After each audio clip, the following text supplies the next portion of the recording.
नमस्कार दोस्तों। आज हम लोग बात करेंगे यूपीआई के बारे में। यूनिफाइड पेमेंट्स इंटरफेस, इसका फुल फॉर्म होता है एक डिजिटल पेमेंट सिस्टम है जिसके माध्यम से आप 24/7 कहीं भी पैसा भेज सकते हैं और प्राप्त कर सकते हैं। यूपीआई के आने से बहुत सारे चीज़ों का लाभ हुआ। यूपीआई के से हम लोग कहीं भी तुरंत पैसा भेज देते हैं, कहीं से पैसा मंगा लेते हैं। यूँ कहे तो यूपीआई का आजकल हम लोग बहुत जगह उपयोग कर रहे हैं, जैसे दुकान पर, शॉपिंग मॉल पर, कोई रिचार्ज कराना हो, टिकट बुक करना हो, इन सब चीज़ों को हम लोग, रेलवे बुक हो, हर जगह हम लोग इस चीज़ों का उपयोग कर रहे हैं, फास्ट काम कर रहे हैं यूपीआई के थ्रू। लेकिन कहा गया है कि जहाँ पैसों के लेन देन होती है वहाँ ठगी भी होती है।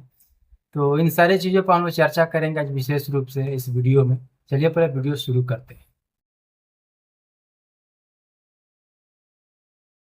यूपीआई का आने से तो फायदा हुआ, ये तो अच्छी बात है। कहा जाए तो हर चीज़ हम लोग फास्ट काम कर ले रहे हैं, बैंक जाने को कोई ज़्यादा जरूरत नहीं पड़ती है। कहीं पैसा भेजना है तुरंत मोबाइल से हम लोग यूपीआई कर देते हैं। कोई भी चीज़ हो, रेलवे बुक करना हो, हवाई जहाज बुक करना हो, किसी को पैसा भेजना हो, दुकान से कोई सामान लिए, शॉपिंग मॉल में कुछ लिए, हर जगह यूपीआई आज यूज हो रहा है। हर जगह हम लोग यूपीआई से काम कर रहे हैं। बहुत अच्छी चीज़ है। लेकिन जहाँ तक बात होती है फ्रॉड की, तो इसमें फ्रॉड भी बहुत हो रहा है। पहले बात करते हैं इसके फ्रॉड के बारे में।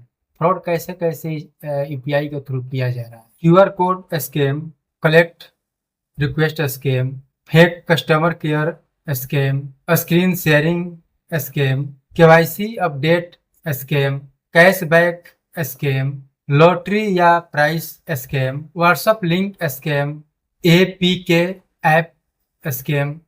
ऐसे बहुत सारे चीज़ है यहाँ से स्कैम हो रहा है यूपीआई में। कुछ हम नाम बताए, और भी सारे नाम हैं।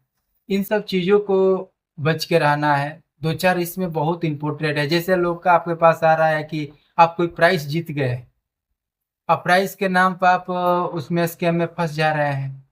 कैसे केवाईसी अपडेट करवाना है, ऐसा कुछ आया, आप इन सब चीज़ों में फंस जाता है आदमी, स्कैम हो जा रहा है।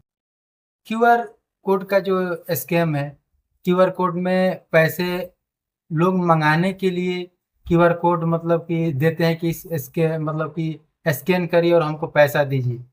ये कहाँ होता है कि हम क्यूआर कोड का पे स्कैन करेंगे तो आपके खाता में पैसा आ जाएगा। ये बहुत इम्पोर्टेंट चीज़ है। इन सब चीज़ों में फंस जा रहा है आदमी यूपीआई में। तो इन सब चीज़ों से बचना है। कोई भी अनजान क्यूआर कोड को स्कैन नहीं करना है। नई जानकारी है तो उसको करना नहीं है। जो अपना जेन्युइन है उसी पर हमें पैसा भेजना है और मंगाना है। ये पीके ऐप का थ्रू बहुत बड़ा फ्रॉड हो रहा है। कोई ऐप आए हैं आपके मोबाइल पर, आ रहा है व्हाट्सएप पर, आ रहा है, आप उसको क्लिक कर दे रहे हैं, क्लिक करके उसको इंस्टॉल है, इसकी इंस्टॉल होता है। इंस्टॉल होने के बाद आपका पूरा मोबाइल हैंग हो जा रहा है। हैंग होने के बाद सारा मतलब कि आपका पैसा फ्रॉड में चला गया, पैसा निकाल लिया स्कैमर ने। बहुत सारे ऐसी चीज़ है, इन सब चीज़ों से बच के रहना है। सिंपल सी चीज़ है, कोई आपको बिना वजह पैसा क्यों देगा। जो आपका पैसा है वही जेन्युइन है। अगर कोई ऐसा आपको झांसा दे रहा है कि आपको ये करेंगे पैसा मिल जाएगा, तो ये गलत है। ऐसा कहीं हो ही नहीं सकता है कोई आपको पैसा देगा। क्यों देगा भाई? इतना रातों दिन लोग मेहनत करते हैं पैसा कमाने के लिए, तब पैसा कमा पा रहे हैं। और कोई आपको एक झांसा देते हैं, आप लालच में फंस जाते हैं और पैसा, अरे जो आपको देगा खुद ही रखना ले पैसा, क्यों आपको देगा पैसा? सिंपल सी चीज़ है। कोई किसी को पैसा देता नहीं है। आप काम करेंगे, मेहनत करेंगे, जो आपको मिलेगा वही आपका पैसा है। इसके अलावा कुछ नहीं है। सिंपल चीज। यूपीआई फ्रॉड से बचने के लिए भी कुछ मैं आपको उपाय बता दे रहा हूँ। कुछ इससे हद तक आप बच भी सकते हैं। ऐसा हो रहा है तो आप थोड़ा सा इन सब चीज़ों पर ध्यान दीजिएगा। यूपीआई पिन आप किसी को ना बताएं। ओटीपी आप किसी से शेयर ना करें। अनजान क्यूआर कोड को आप स्कैन ना करें। कलेक्ट रिक्वेस्ट आप सोच समझ कर एक्सेप्ट करें। केवल ऑफिशियल यूपीआई का ही आप उपयोग करिए।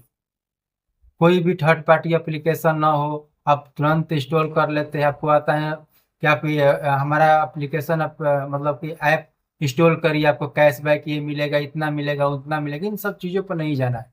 जो जेन्युइन है, जो सर्टिफाइड है, जो ऑफिशियल है, उसी ऐप को आप लोग यूज करिए यूपीआई के लिए। किसी भी लिंक पर क्लिक करने से पहले उसके बारे में जांचें, क्या वो जेन्युइन है, क्या वो हकीकत में सही है, तभी किसी भी लिंक पर क्लिक करिए। मोबाइल और जो यूपीआई ऐप है उसको हमेशा अपडेट रखिए।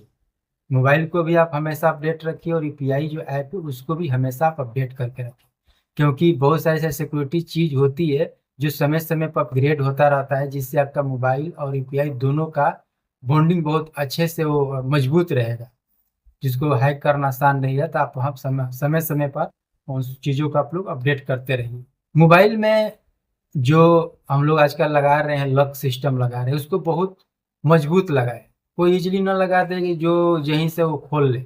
बहुत मजबूत आप लॉक लगाए, स्क्रीन लॉक बहुत मजबूत लगाए, जिसको खोलना आसान ना हो। बैंक की जो जानकारी होती है आप उसको कोई ऑफिशियल ऐप हो या कोई ऑफिशियल वेबसाइट हो उसी पर आप मतलब कि भरें। ये ना कि कोई भी आप हम कर रहे हैं, कोई भी एप्लीकेशन है या कोई भी वेबसाइट है उस पर सारा हम बैंक की जानकारी दे दे रहे हैं पेमेंट करने के लिए या किसी भी और चीज़ों के लिए जो मांगा है बैंक की जानकारी दीजिए। तो आदमी कोई भी अपना नाम गांव पता सारा चीज़ है, बैंक अकाउंट वगैरह जो भी है, मतलब कि एटीएम का जो पिन वगैरह है या एटीएम का जो जो होता है उसका नंबर होता है, एटीएम नंबर, सारा चीज़ हम लोग डाल देते हैं। इन सब चीज़ों से बचना है। जो जेन्युइन है, अगर लग रहा है कोई काम ऐसा करे जिसमें मांगा जा रहा है तो जेन्युइन जगह पे ही डालिए, कहीं भी अपना जानकारी ना साझा करें। सबसे महत्वपूर्ण चीज़ है कि अब किसी भी ऑफर या कैशबैक या लॉटरी आप जीत गए, इन सब चीज़ों में आपको आना ही नहीं है। इन सब चीज़ों से आप बच के रहिए। इन्हीं सब चीज़ों में लोग लालच में आके ज़्यादा से ज़्यादा पैसे गंवा देते हैं, फंस जाते हैं, स्कैमर आपका पैसा निकाल लेता है। और इन सब चीज़ों से आप दूरी बना के रहें, ऐसा किसी भी झांसा में आपको नहीं पड़ना है। अगर यूपीआई से फ्रॉड हो जाए तो क्या करें, इसके बारे में थोड़ा सा हम बता देते हैं। तुरंत आप ये कदम उठाएं, अपने बैंक का जो कस्टमर केयर नंबर होता है उस पर कॉल करें, वहाँ बताएं कि मेरे साथ ऐसा ऐसा चीज़ हो गया है, ये सूचना उनको दें। 1930 ये कस्टमर केयर का साइबर कस्टमर केयर का नंबर है, इस पर आप जाइए, यहाँ पर अपना शिकायत दर्ज कराएं। National cyber crime reporting portal है उस पर जाइए, वहाँ पर अपना शिकायत दर्ज कराएं। जो फ्रॉड हुआ है उसका ट्रांजैक्शन आईडी और स्क्रीनशॉट सुरक्षित रख लें, क्योंकि हो सकता है कि आपको जरूरत पड़े तो आपके पास रहेगा सुरक्षित, तो आप वो चीज़ बता पाएंगे। बैंक खाते की अपना जो बैंक खाता है उसका गतिविधि को तुरंत जांचें, क्या स्कैमर बार बार पैसा निकाल रहा है या क्या चीज़ है। इन सब चीज़ों पर थोड़ा अपने तुरंत उसको जानकारी करें, गतिविधि क्या हो रही है अपने खाते का, ये जानकारी तुरंत करें। अब जितना जल्दी शिकायत करेंगे आपका पैसा रिकवर होने का चांस उतना ही रहता है। जल्दी से जल्दी अपना ये फ्रॉड हो गया तो उसको शिकायत तुरंत उसको लगा दीजिए। कुल मिलाकर यूपीआई के बारे में बात किया जाए तो यूपीआई एक सुरक्षित और सुविधाजनक पोर्टल है, लेकिन सबसे बड़ा सुरक्षा ही आपका सब कुछ है। आप अपने सुरक्षा पर ध्यान दीजिए, अगर सुरक्षित रहेंगे तो यूपीआई आप अच्छे से चला पाएंगे। एक बार मैं आपको फिर से याद दिला दे कि आप अपना यूपीआई पिन किसी के साथ शेयर ना करें, अपना ओटीपी भी किसी के साथ शेयर ना करें, किसी अनजान क्यूआर कोड को भी आप स्कैन ना करें। ये छोटी छोटी चीज़ है, इससे आप अगर अपने आप में थोड़ा सा सावधानी रखेंगे तो आपके साथ फ्रॉड नहीं हो सकता है। वीडियो कैसा लगा आप अपना राय हमको कमेंट बॉक्स में दे सकते हैं। फिर मिलते हैं आपसे अगले वीडियो में। धन्यवाद।